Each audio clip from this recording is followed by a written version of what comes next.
Bah oui, pourquoi? Parce que Napoléon est l'empereur de l'innovation. Oui, par exemple, un jour, il a innové avec « La France a un incroyable talent ». Allez, en vrai, il s'agit moins de l'émission qui vante les prouesses hexagonales du patinage artistique sur polystyrène ou de la danse classique sur canidés consentants que du talent français à rendre son industrie innovante. Ouais, c'est sûr que dit comme ça a l'air plus ennuyeux que du hip-hop bovin. Eh bien justement, c'est pour ça que Napoléon en a fait un show.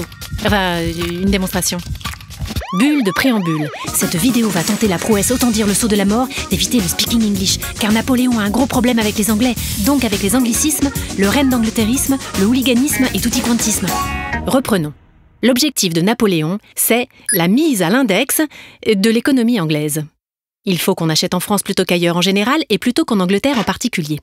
Napoléon lance alors une tempête de cerveau.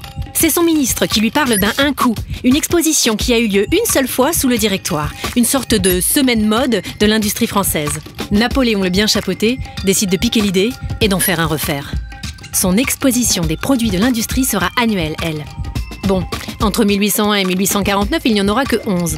Alors puisqu'on est dans les chiffres, sortez vos calculettes de tête. 11 en 48 ans, on est loin de ce qui était prévu. Mais la bonne nouvelle, c'est qu'il y a eu 229 exposants en 1801 et 1422 en 1812. Oh mon Dieu, merveilleux! La promotion publicitaire du fabriqué français, c'est son idée à lui. Et non.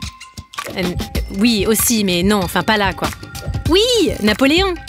Dès 1801, il crée la Société pour l'encouragement de l'industrie, chargée de prodiguer prêts, avances, récompenses et gratifications aux industriels et aux inventeurs. L'innovation industrielle explose comme de l'éclatement de maïs.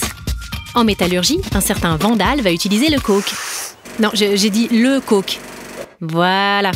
Wandal crée des fonderies et des hauts fourneaux qui vont inspirer... Non mais ça suffit, là. Qui vont inspirer le monde entier. Attendez, j'ai pas fini, hein. Ce n'est qu'une partie du meilleur d'eux. En horlogerie, la montre bracelet et le mécanisme tourbillon d'Abraham Breguet vont faire le tour du poignet et du monde. En textile, Oberkamp va produire les premiers tissus de coton imprimés d'Europe occidentale à Jouy-en-Josas. La toile de Jouy, celle qui nous donne du... Oh, rien que par son nom. C'est le pot gagnant. Du coup, avec Napo, la production manufacturée augmente de 70% et la fortune industrielle de la France double. Allez, le meilleur de l'ironie pour la fin. Le succès de ces expositions va finir par inspirer... Oh non, franchement là c'est lourd, hein. Non, je disais, ça va inspirer un Anglais qui, soutenu par la reine Victoria, créera la première exposition internationale en 1851 à Londres. N'empêche, c'est qui le boss pas has-been qui nous bluffe en boostant une industrie qui a fait le buzz? Napoléon.